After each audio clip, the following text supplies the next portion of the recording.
Here they come.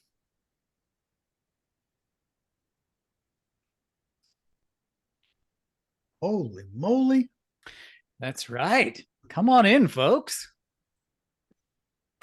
Now I'm about to get stage fright. Don't worry. You don't have to actually see them. It's not like, you know, when Mark Stiving gives pricing talks to people at the stadium. It's not like that today. Glad to hear it. Come on in, folks. Get your audio all set up, your video the way that you like it. We will give everybody a few minutes to get their tech worked out. And how about this? How about as we're waiting for everybody to jump on, shall we start with a little warm-up question that people can answer in the chat? Let's do it that way. You will notice down in your chat that you have a button for chat, as is normal if you have been on Zoom before.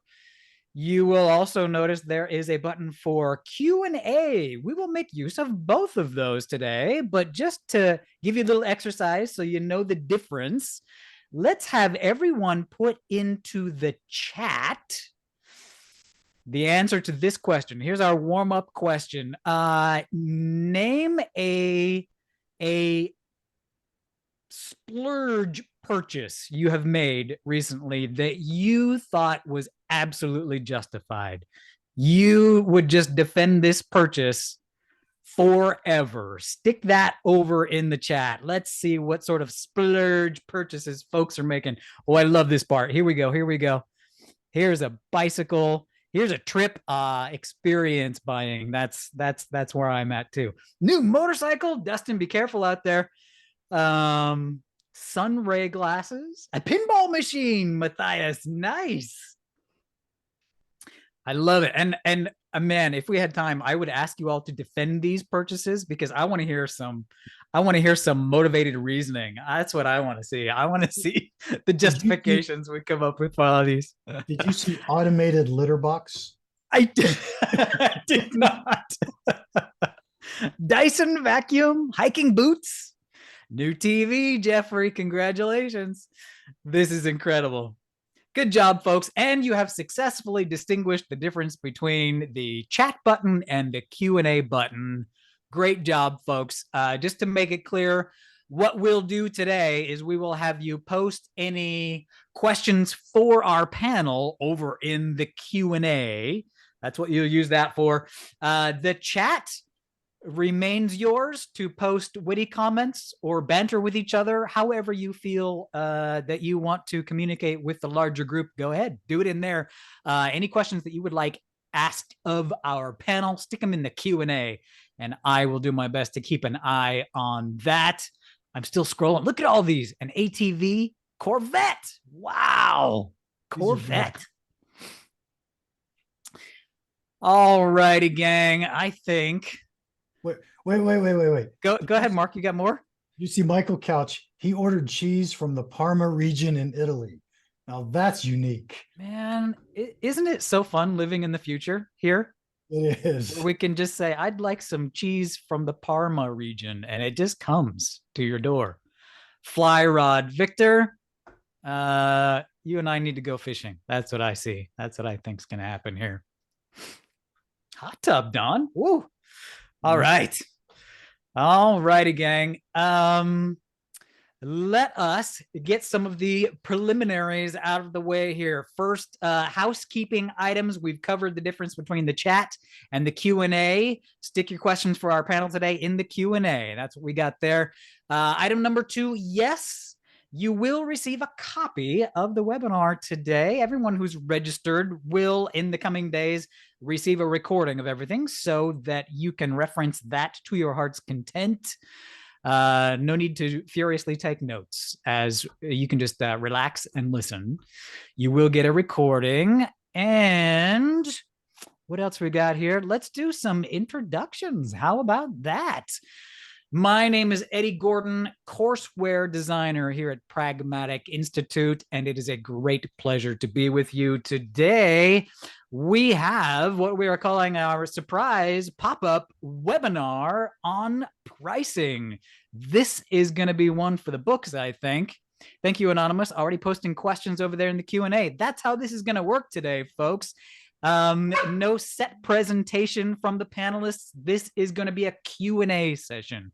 So it is completely up to you whether or not this is a success. I'm kidding. It's mostly up to me. Anonymous wants to know what my purchase was. I'm not telling. I can't tell you what my splurge purchase was. That I'll reveal maybe at the end of the webinar today. If you have questions on the topic of pricing, and we all got them, stick them over there in that Q&A button, and we will toss them to our panel of experts who it is time to introduce. Oh, I've got one other housekeeping item. This one is very important and so on topic for our topic of pricing today. If you have not heard, today is the last day of the Pragmatic Institute Cyber Discount. Maybe you've researched Pragmatic Institute courses. Maybe you've attended some public events and are thinking about purchasing a Pragmatic Institute course.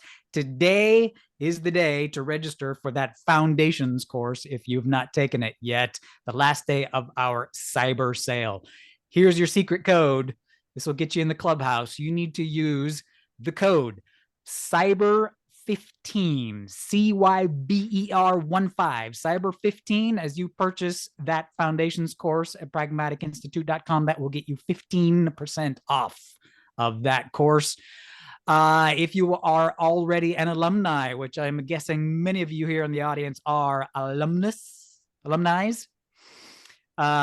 you can also receive $100 off of 2 courses or $200 off 3 courses by taking advantage of that same sale. Head over to pragmaticinstitute.com. The secret code cyber15 for that discount. Last day of the Cyber Week sale. And as we get to the panelists here, I'll have them critique whether or not we did a good job with that sale, because that seems apropos, does it not? All right, enough blather from me. Let's introduce the Avengers of pricing, who we have assembled today for our webinar. We have the VP of Strategic Pricing and Analysis at WillScot, Stacy Schofield. Hello, Stacy. How are you? Just for kicks, where are you broadcasting from today? I'm coming to you from Phoenix, Arizona. Lovely, lovely Phoenix. It is finally reaching temperatures in Phoenix that enable us to go outside. It's nice. The reason we all live here. That's right. We also have pricing expert extraordinaire, Mark Stiving. It is so good to see you again, my friend. Welcome back. Mark Stiving, you are probably saying really important things right now, and for whatever reason, I cannot hear you. There's too many. There he is. Around.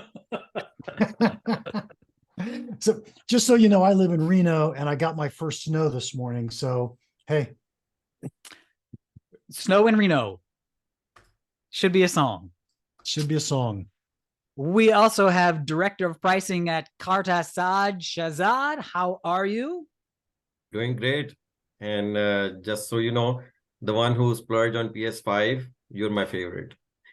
the PS5 fan of there. We're a Nintendo Switch family here in my house. I have to push my kids aside if I want any time on the Switch here. Family bonding, that's what it's about. Like, exactly. I bond with my elbows. Please let me get on. And we also have Senior Director of Pricing Strategy at Intercom, Karthik Mahadevan. How are you, Karthik? I'm doing good. I'm joining from Atlanta Metro. Excited to be here. No snow in Atlanta yet this year? Not yet. Gone freezing temperatures, but no snow yet. Oh, very good. Very good. Freezing temperatures. It hits about 70 degrees here in Phoenix, and Stacy and I are like, where's my turtleneck? Where's my parka? All righty, gang. We have a handful of pre-submitted questions that we have collected on the topic of pricing, but of course, this is all about, oh, look at all these awesome questions we're already getting over here in the Q&A. Wonderful. I will do my best, folks, to get to as many of those as possible. In fact, we'll give priority to the folks that are here with us in the webinar, asking some questions. I imagine we're probably going to have a few more than we even have time for today in our time together. So at the end here, we'll have you guys maybe give some contact info so that folks can reach out to you at the end if they've got some important questions that we just didn't get to today. I'm going to kick us off with a sort of umbrella question on the topic of pricing today. Let's throw, I'm going to pick on you first, Mark. Here we go. Why do you think that no matter the role, pricing continues to be one of the most difficult areas of focus for product professionals? Everybody feels like they don't quite have it right. There's always more to learn. Why is it such a hard question? There's about 100 answers to that. Good. But if I were to give you the easier answers, it would be, I define value-based pricing as pricing what a customer is willing to pay. And it's impossible to read your customer's mind, so you can never get it right. All we can ever do is get closer and closer to what the right answer is. And so, if someone else comes up with a new idea, we find a new way to do price segmentation, we find a new technique, we change our product, we add more value, it's always changing. And so we just never know the answer. But I would say go into it as with the goal that says, I'm trying to charge what my customers are willing to pay. I want to understand how my customers perceive value, and you'll get closer and closer every day, every time you do something. Good. I saw a bunch of head nods from the panel as we asked that question. Anyone else want to chime in on that? Why is this question so difficult?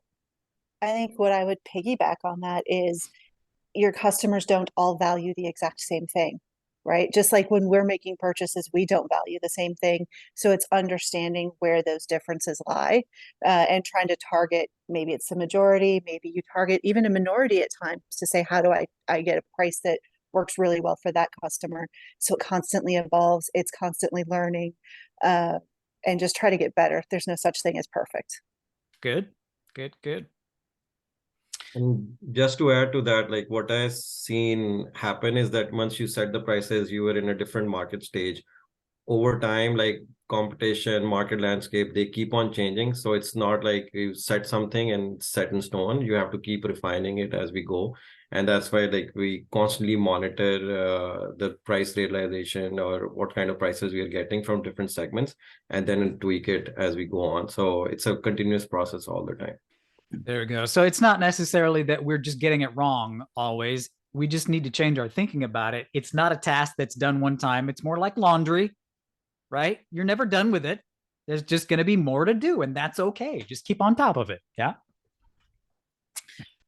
All righty. Let's jump into some of these Q&A questions over here. We have first from Anonymous, who asked, how would you recommend applying value-based pricing when bundling multiple products together?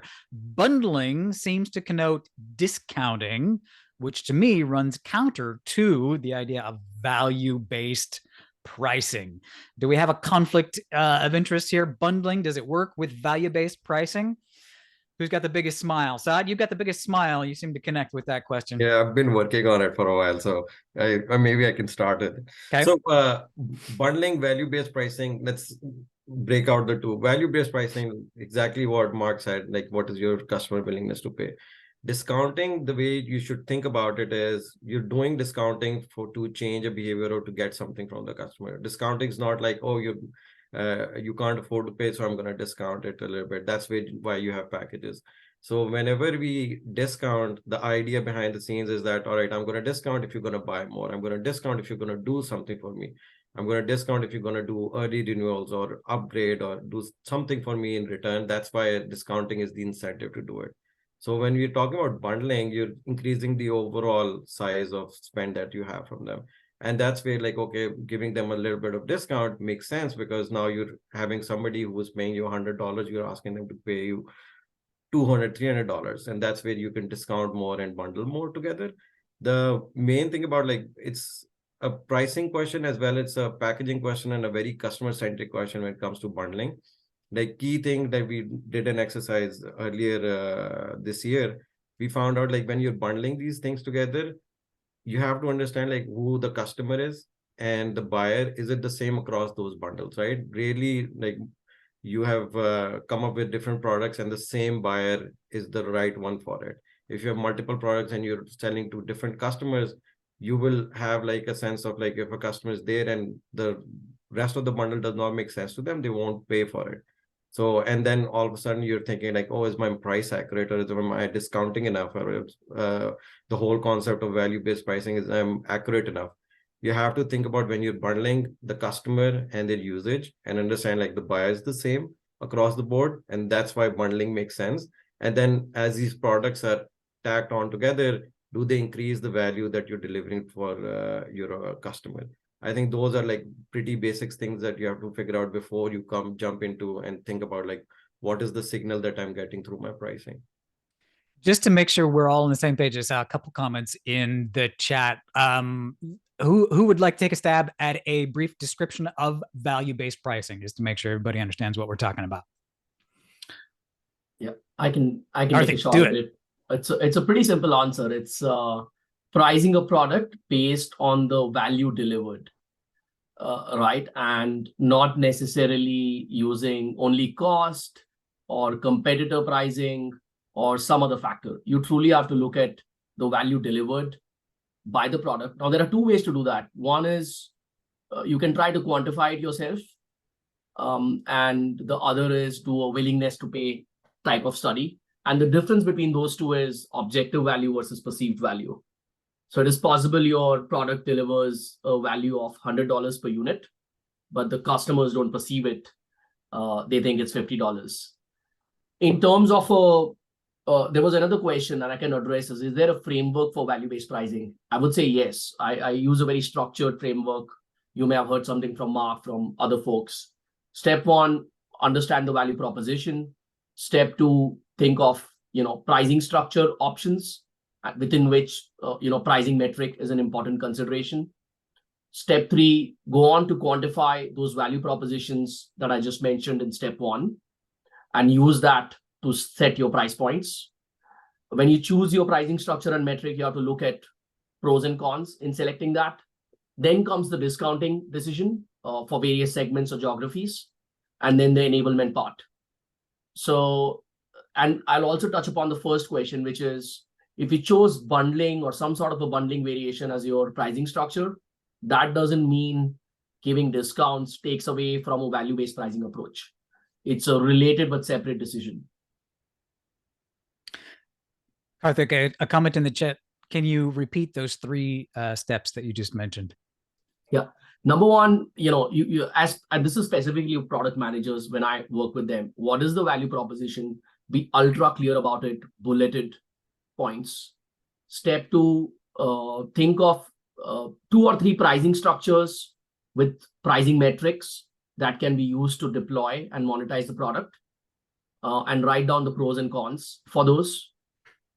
Step three, use the value proposition, from step one to arrive at a price level, right? If you're delivering $100 of value, you want to get $50 based on the pricing metric. And then are other steps around discounting strategy, enablement, and then the feedback loop on iterating it. Excellent. There we go. Karthik, I think you win the prize this morning for the first mention of the phrase willingness to pay, which is one of our favorites around here at Pragmatic Institute.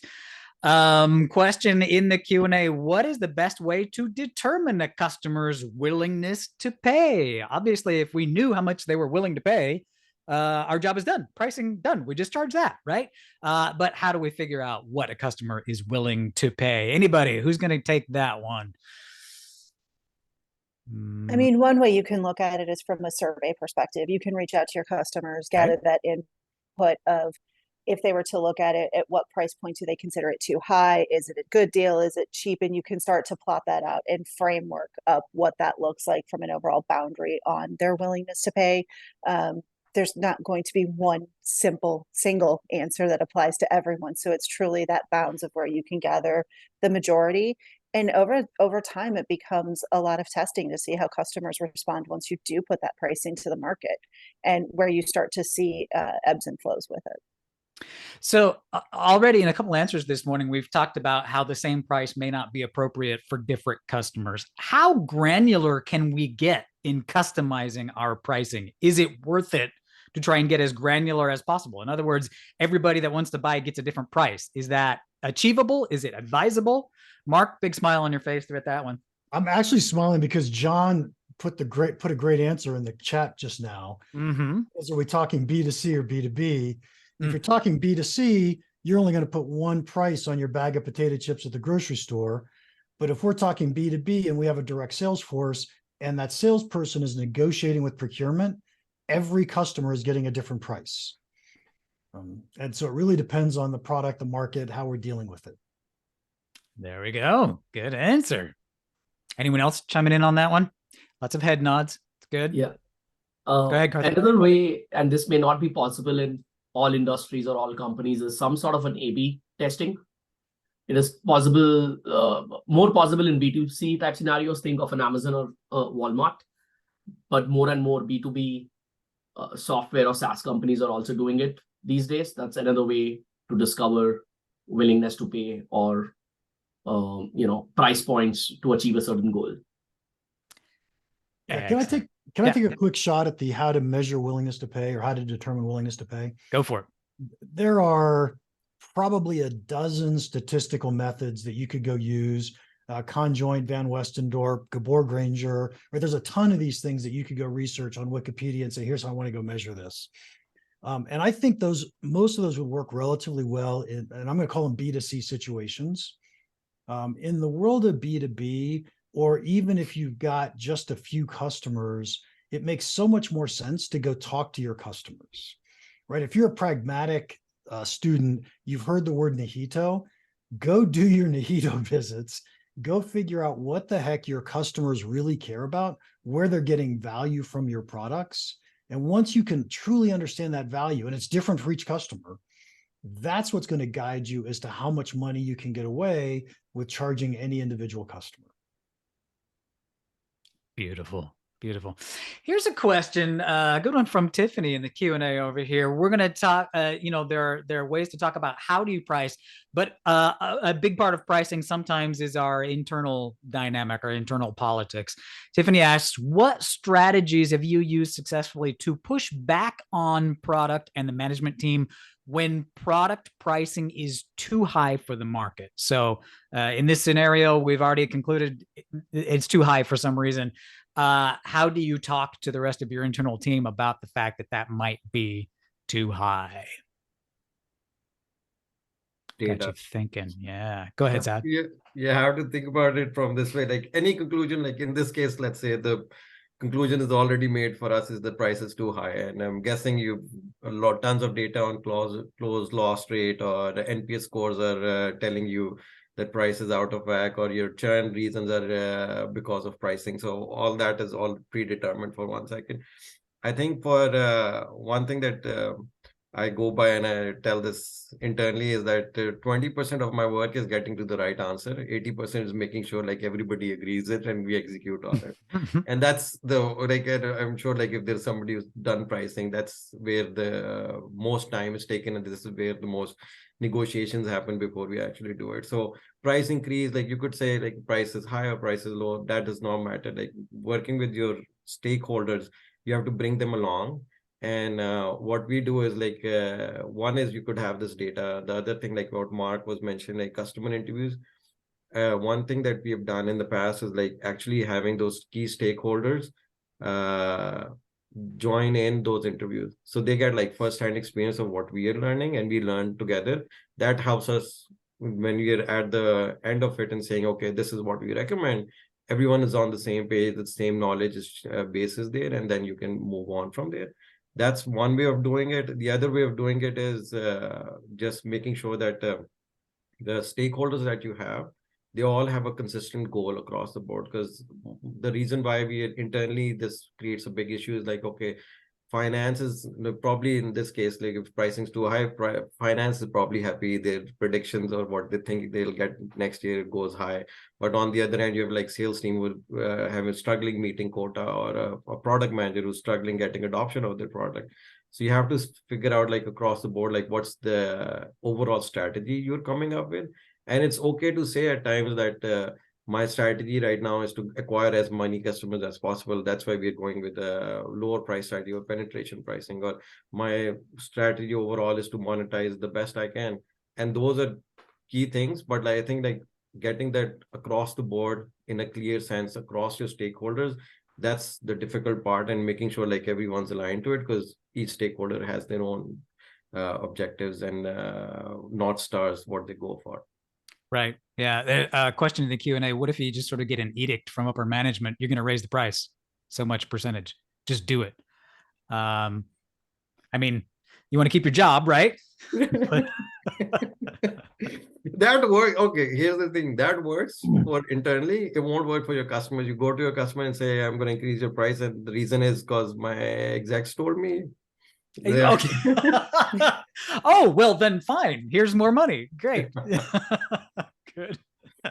Yes, definitely some of the soft skills come into play here, as they are called sometimes. We have to deal with the internal dynamics as well. Eddie, I don't want to leave that topic without saying one thing, if I may. Please. And that is, every time we lose a deal, we lose it for two reasons. One reason is the price is too high, because I could have lowered the price to win the deal. The other reason is the customer didn't perceive the value, enough value to justify paying for it. So my question is always, why do we reach for price before we reach for communicating value? And I like that. I always push back on that. Well, and Yeah. how did we miss so far on what the product team thought the value would be for that product to drive that price that the customers aren't perceiving? So is there something we can do from a product side to change that and actually build up the value that they were anticipating? Or is it truly a price decision? I think price can often be the easy first lever to pull, Mark, exactly to your point. And we default to that as opposed to taking the step back and saying, why do these things not match? Why is what we intended when we went to market from a value perspective not resonating across that customer base? Let's stick with it. That is a fantastic question. What can we do to ensure that the value perception is what we think it should be? I think some of it can be from a testing perspective, right? If you are introducing something new and you have customers that are already very loyal to your product, to your brand, whatever it may be, work with them, introduce it and say, here's maybe what we're thinking, get their feedback on exactly how that works. And see if those pieces align, because if your most loyal customers aren't seeing the same thing that you're intending for, you've missed. So how do you now go back and rethink that before you actually try to do some sort of broad implementation, where now instead of just a few products out in a few customers' hands, you've tried to introduce this broadly, you now have, a ton of inventory on hand, maybe whatever it is, and you're just not in the right spot. Right. And actually, I think even the way that I phrased that question betrays a bit of a bias, right? I said, how do we ensure that they have the value we think they should have? That's not how it works. Your job should be to discover how they are valuing the product, right? Other way around. Awesome. Go ahead, Mark. Very interesting concept, Eddie, around what you just said is, think about someone who's selling a subscription product today. When you're trying to win a new customer, you win a new customer based on the perception of value. After you've won a customer, it's real value. How much value are you actually delivering? So it's two different types of value based on if we're trying to win a new customer or keep or grow our current customers. Brilliant. What happens when those are too different? Obviously, you're gonna lose a customer over time. If they think it's valuable and then they use it and it's not as valuable, you're gonna lose a customer. Does it ever happen that it turns out that delivered value is more than the expected value? Well, that's great, isn't it? I would say that's way more common. That people don't believe that you can do everything that you said you could do, or you haven't explained all the capabilities. After they've adopted it, started using it, they realize, oh my gosh, look at all the stuff it does for me. And that opens up the room for us to raise prices for our existing customers. Wow, that's the dream scenario right there.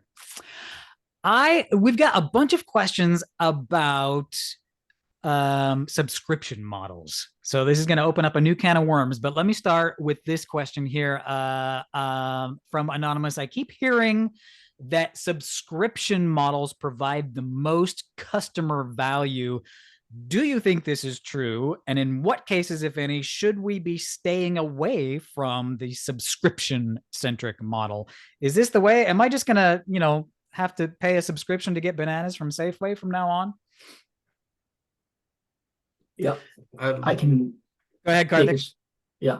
So I don't necessarily think a subscription model offers the best value every single time.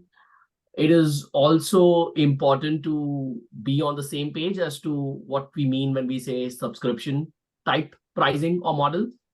Generally, it is thought of as a per seat or a per user type of pricing structure or pricing model. But you can have a subscription with hybrid or more usage-based metrics. So a pure seat-based or a per user-based model is not necessarily always the best. Again, I'll go back to a little bit of the framework that I mentioned. It depends on the product. It depends on the company objectives, and how best you can monetize the product for the long-term profitability of the company.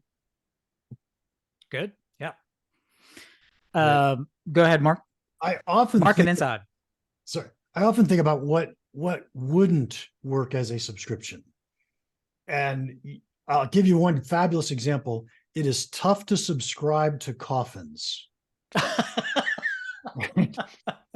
And so the example really says we want to do subscriptions if we're delivering a continuous stream of value to our customers, or a periodic stream of value to our customers. That's when a subscription makes sense. If you're delivering a one-time chunk of value, it's really hard to make it a subscription. Yes, good one. It's sad. Exactly what Mark said. I think this. You were going to make the coffin joke too? Oh my goodness. We learned this in our products. Like we have we used to have one product which was subscription and was working really well, and all of a sudden we said, all right, we come up with this new product and it should be a subscription. And I know why a subscription is preferred by companies: steady stream of revenue, NDR, all that great stuff. But here's the thing: exactly what Mark said.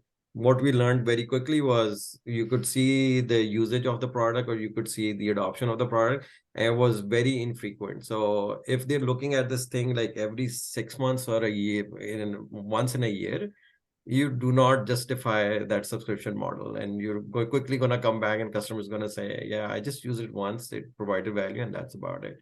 Mm-hmm. And this is mostly if you're looking at data products and others, that once you've seen the data, you understand it, there's no continuous need to it, or the data is not changing enough that, okay, I need to keep on looking at it again. So as an example, that's exactly what we saw was, hey, subscription model is the future, but really doesn't work here. Yes, good. I just want to point out, yes, Scott, I saw your comment in the chat. People are dying for your product. Yes, we got it. That was a good one. Question in the QA related suggestions for handling B2B corporate clients who are not willing to shift from licensing to subscription pricing. So in this scenario, we've already decided we're changing to a subscription scenario, but you've got B2B corporate clients that are not really keen on that yet. Any suggestions for how that transition might be handled better? I always know it's a good question when I get thoughtful head nods. Go ahead, Mark. You have to know that I always have answers. I just want to give everybody else a chance to talk too. We know you do, Mark. Go ahead. Or at least I always have opinions. Let me put it that way. Yeah, I think it's important in this situation to understand for that specific customer what's their concern with moving to a subscription-based model. Off the top of my head, typically it would be, hey, if I think over a 5-year time frame, I would end up paying more with subscription based than I would with a historical perpetual license type of structure. Okay, so do the math. Yeah, and that's where you need to balance it out, right? In terms of flexibility in payments, in license it's usually upfront. Here we could offer month-to-month payments. You have to create some sort of a product structure also to nudge them towards moving, right? So new features and enhancements can be on the subscription type of structure. And sometimes you also have to force the hand, but give enough notice period, which is to say, hey, okay, we can do one more 1 year renewal or 2 year renewal, but really we are sunsetting it after that. So a combination of approaches are needed. Of course, you don't, if it's a large customer, you don't want to lose them and you want to alleviate their concern. But you have to work on a plan and nudge them towards making that shift. And at the risk of talking about technology, which I know so little about, there's a huge difference between on-prem and cloud-based SaaS solutions. Okay. And most of these large customers that are traditional perpetual license customers, they built it as an on-prem solution. And what we really want to do is get these customers off the on-prem and onto our cloud solution. So we only have one software code base that we're focused on. So my recommendation to all my clients is stop developing anything on the on-prem platforms. All new features go on the cloud. All new features go on the cloud. And if a customer eventually says, oh, I need that new feature, guess what? It's on the cloud. That's where our subscription runs. Brilliant. How about, all right, so I don't know much about technology, Mark. How about IP? Let's try a question about IT. This one from Allison in the QA. Does anyone have experience pricing IP? I work in the area of health research and data. There is a lot of value in that information to drug therapy developers. Where do we even begin in pricing the value of this data? Secondly, are there any additional pricing add-on considerations we should fold into the base costs, the costs of repurposing the data licensing, etc.? Okay, several things to break down in that question. First of all, how in the world do you price IP? Is it the same as any other SaaS or physical product, gang? The answer is yes. It is the same. There It we is. go. There you go, So Allison. I'm going to say it's the same in the following way. Pricing is always about figuring out how much your customer is willing to pay. It's always about understanding how much value you're giving to your customer. I don't care if you're delivering hardware, software, a service, or data. It doesn't matter. What's your customer going to do with it, and how much more money are they going to make because they have your product? And when you start thinking that way, that's what gives you the answer to how do you price your intellectual property. It really doesn't matter what the thing is you're delivering. It really only matters how much money are they about to make because they buy it from you. That's a good way to put it. How much money are they about to make because they buy the thing from you? Yeah. That drills it down. Just Can I one just point to Saad? add there. Yeah. Saad and then Karthik. Just wanted to add one small thing for as on what just Mark said. Understand like the concept across the board, like if you're pricing SaaS, you're pricing actual physical products, or you're pricing like things like IP. At the end of the day, like if you're trying to understand what is the customer willing to pay, there, and I know I'm simplifying it, oversimplifying here, but there are three main areas where you should be looking at. Does this reduce cost for my customer? Does it increase their revenue, or does it reduce any risk? And those three are the major components that you should be looking into and then saying, okay, that's primarily determines what is the value that you delivered. If it is differentiated than your competition, the better, the more pricing power you have. But this is like, just think on in these three buckets and say, like, if you're selling this IP data, if you make it available to someone, what are they going to do with it? Is it like they're going to increase their revenues in the future, and then you can take a piece of that? Or is it going to, like, they were going to go and collect all of this data themselves, and it would take them so many man hours or cost associated with it, and you reduce that? That's the way you should be thinking about it. Good. Karthik? Yeah, I'll keep it short. The principles and foundations of pricing remain the same across industries.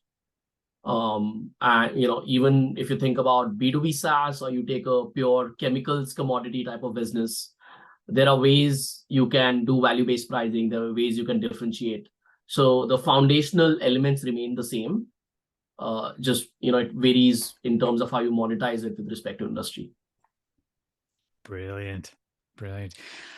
I've got a question about discounts. Stacy, I'm going to throw this one at you. Somebody commented that the sales team will always discount as much as possible. What's the practical lowest end? Like, are they going to sell everything for $1? But the question here is, what are ways that we can use discounts to our advantage within an overall pricing strategy? Give us the guidelines. When should we be discounting? When should we not be discounting? How should it be used? B2B, if you can. One of my favorite topics, because discounting, let's be honest, is a huge piece of what we all have to deal with. It's out there, especially when you think B2B sales. I think if you take a step back, right, we've been talking a lot about how you set pricing from a value perspective, which then becomes, I need to value sell that product as well. Those have to come together. So now when your discounting discussions start, don't make it a crutch. You don't want it to be where your customers expect it. It's how do you use discounting to increase stickiness?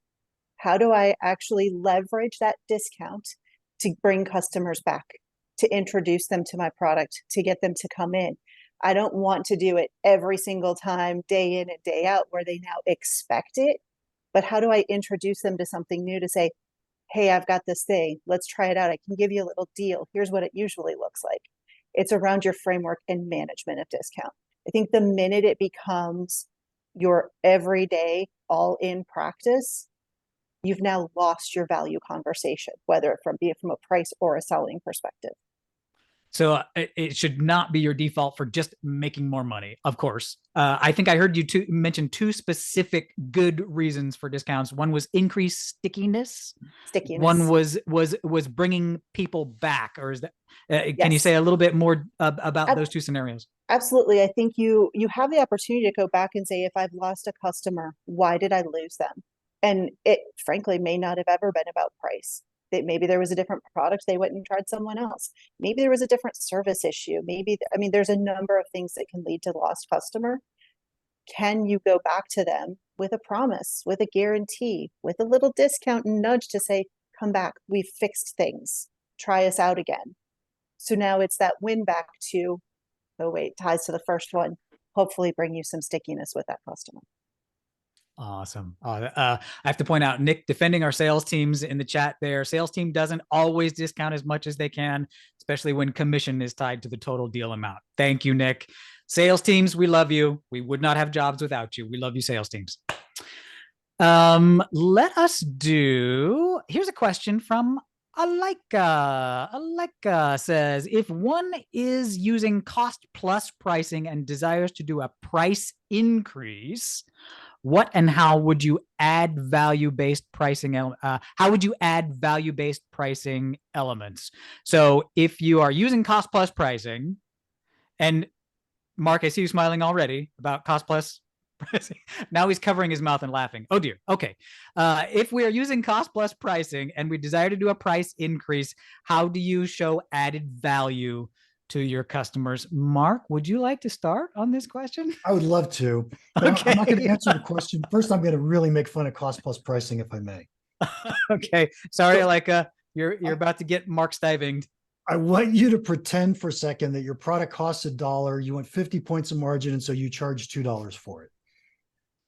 Because you use cost plus pricing.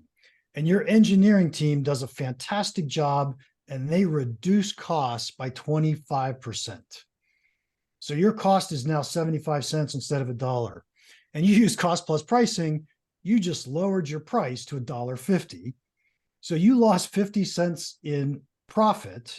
You actually lost 25 cents of margin, right? But you lost 50 cents in revenue because your engineers were able to lower the cost by 25 cents. Cost plus pricing has got to be one of the most insane things that you could possibly do. And so to answer your question, you can't do cost plus and then say, oh, we're going to add value. What you really are going to do is you're going to start saying, hey, we can justify a higher price than what our cost floor enables. We justify that higher price with this value. And so now you're doing value selling, you're doing value-based pricing totally okay. It's a nice step-by-step way to get out of cost plus pricing.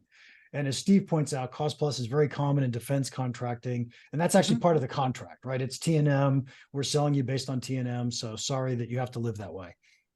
There you go. Anyone else on cost plus pricing or how to increase if you're already using it? Like one argument that I've seen in the past is like if your business is based on commodity heavy and that particular commodity is used quite a bit in your business and the cost has increased, you could always make the argument of saying, yeah, my cost increased, that's why I'm passing it on to you, and that's fine. But plus one with Mark, like please don't use cost plus models, pricing models at least. Unless you have to, I guess, right? Awesome. Good. There was also an assumption in this question that the customer is aware that you're using cost plus model. That is even worse, right? So even if you're using it, which you should not, Don't tell anybody. Customers, yeah, because I've been in situations where if you try to do any of this explanation, like Saad said, input material cost went high. I've seen customers come back, break down the component cost and say, aluminum went down, this went down. And, so why are you increasing cost? I know on average, aluminum is 50% of the product. So you should be reducing it, not increasing. So that's a bad day for your sales team there. That's what that is. Here is a question from Roy. Roy says, what do you think is better for SaaS offering, pricing per user or transactional pricing? Give us a brief explanation of the two, price per user and transactional pricing, and then which one do you think is better? Who should I assign this one to if you're not raising your hands? How about Karthik? I want to take that. Again, it depends on the product. There is not a single answer. Per user per seat always doesn't make sense. Usage based doesn't always make sense. Hybrid may make sense. So it really depends on the product. And going back to some of the process steps that laid out, I can give two examples. One is, think of a background screening company. They are scaling background screens or checks or reports. That's a very transactional type of business, and a usage-based per background screen or check makes sense. So that'll be a very transactional or usage type pricing structure. And there will be other businesses, think of support software, where you are actually selling it to, agents. So where a seat type of structure, a hybrid obviously makes sense, but the heavy bias will be on a per seat type of structure. A lot of companies are moving towards hybrid. You do want to have a portion. It will be good if it makes sense to have a portion of your revenue come through usage-based elements, but really it depends on the product and the situation. Brilliant. Good answer. Looks like we got 10 minutes or so left. We got plenty of time. I've been avoiding this question, although there are quite a few coming in to the Q&A, but we can't avoid it forever. Let's talk about AI. It doesn't matter what the topic of the webinar, it's going to come up, folks. AI, how is it or how will it affect pricing models in the future? And have any of you used it or tried to use it at any time in the past? What do we think? Is AI going to affect our pricing models or strategies? Is there anything that AI isn't going to affect at some point in the future? You said the quiet part out loud, Stacey. I did.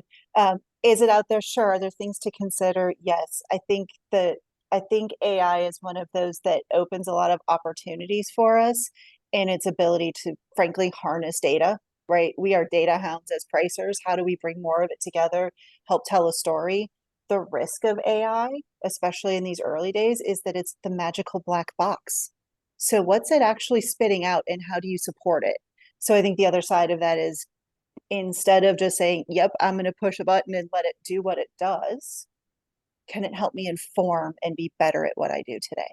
Okay. Yeah. Use it as a tool, but validate at this point. Always validate. Right. Anyone else? AI. So there are a lot of companies out there using AI for pricing in their pricing systems. They're usually for specific industries, usually heavy data-driven industries. And I got to say that that's working really, really well. The thing that makes me leery about AI for most of us is it takes a look at pricing and it takes a look at results, but it doesn't really know why those results happened. And we've got to figure out, as pricing people, as product people, our real job is to figure out what are those value drivers, because that's what we can price on. That's how we're going to build the next product, or that's how we're going to differentiate between different customers. And so I think that AI, maybe someday it'll be able to do that. You know, I say that and it's probably next year, but someday it'll be able to do that. But as of right now, it doesn't know the causes. And that's something that we really need to know before AI, and even now more so with AI. Yeah. Question from Sai in the Q&A. How would you think about pricing an AI product? Lots of folks developing the new GPTs, right? I'm going to sell them in the new marketplace. How would you think about pricing an AI product which customers don't yet fully understand, but which management wants to be a major income driver in the future, right? So can the customers grasp of the value of this technology if none of us can really understand exactly what's going on in that black box as you described it. So how do we price accordingly? How do we do value-based pricing if nobody understands what the true value of a product is yet? Karthik? Yeah, we actually have an AI product at my company that we launched a few months back, and we have done value-based pricing for it. So I'll take that example. We make customer support software, and this is one of the industries that is likely to be disrupted by AI first. And what the AI bot does is offer an answer to a question that end user might ask, right? And improve that resolution rate over time. So imagine yourself going to a website, asking a question, you have seen AI respond, and those response rates keep improving over time. So we use ChatGPT to power our AI bot, and we actually priced it based on value, which is per resolution. If it resolves the customer query, and that does not have to go to a human being to answer, which will take 7 or 8 minutes perhaps of back and forth, then we charge only for those resolutions of queries, not just the interaction, right? Because you can have 10 back and forth interactions to get to that answer. Mm-hmm. It's based on per resolution, value-based. This is very new. Companies are exploring other ways to monetize it, right? Flat fee, seat-based, like Microsoft have done on its Copilot, $20 per seat, regardless of how much you use it. Which may make sense if you want to increase engagement and want to increase stickiness. So again, depends on the product a little bit, still very new space. We got to see what happens in the next 12 months. I like that. Solve based on problems solved, right? The user understands if their problem was solved. They have a concept of value if their problem got solved, right? That's pretty cool. I like that. All right. May I use this as an opportunity to teach a quick lesson? Please. There's a difference between platforms and solutions. And solutions are what Karthik just described, which was an amazing way to do pricing for AI, right? Because we are solving a specific problem, and we know the value of solving that problem. ChatGPT is a platform that we can all go in and type anything we want on. And so I might type the thing that makes me $1 million, and ChatGPT is still going to charge me $20 a month, because they're selling the capability or the platform. And so if you as a company have a platform that you're selling, my strong recommendation is almost always see if you can find a specific market segment that you can go solve their problems with your platform. You could still sell your platform cost plus, I don't care. But to be able to bundle up the solution to a specific problem like customer support suddenly gives you the ability to charge for the solution, not charge for the platform. And platform pricing is almost always going to end up to be something like cost plus pricing. Okay, there we go. Cool. Yeah, whole new world, folks. AI. No reason to be scared yet. We got time for a couple more here. Here is a question from our good friend Anonymous. What are the most effective ways you found of testing pricing before putting something into production? How do you do that? It's not in production yet. You just like to test the pricing. Is it possible? How do you arrive at a price before something is even produced? Let me clarify, like the product's not developed and you want to test the price Let's, on it? and I'm going to add on to it. In the development process, at what point should you start considering price, and how would you narrow it down? So the product is not yet in the market. You're in development. When do I start talking about price, and how do I come to a good conclusion there? To your product team, the time they think about the product, you should be talking to them. Because the earlier the better. Like, understand this, there are multiple issues that you'll see on the other end of it if you don't do that. It's not just pricing, you're looking at packages and pricing. So think about like, oh, they're developing a software and has multiple features, and maybe they don't put the on and off switch on all of those features, thinking like, oh yeah, it's just one solution. And later you found out from a customer that, oh yeah, these features bundled in this way provide certain sort of value, and then these features bundled this way provide certain value, and you want to make those changes. And if you didn't talk to your product team, probably they can't, and they'll ask for more engineering and dev work, and that would cost you a lot more to do that. The other way is like, you have like primarily you're making two decisions at the end of the day of monetization, right? If I'm focusing on SaaS, that either this is an add-on and I'm going to monetize it separately, or is it part of the main solution or the packages that I already have, and I'm going to increase the price of the package, or even like just add more value to the package and not change my pricing. All of those decisions that you have to make at the end, you should be thinking about it earlier. So in a product manager's mind, it could be like, oh, this is the next billion-dollar product out there. You test it out, you get customer feedback, and you figure out like what kind of monetization you should be able to get for it.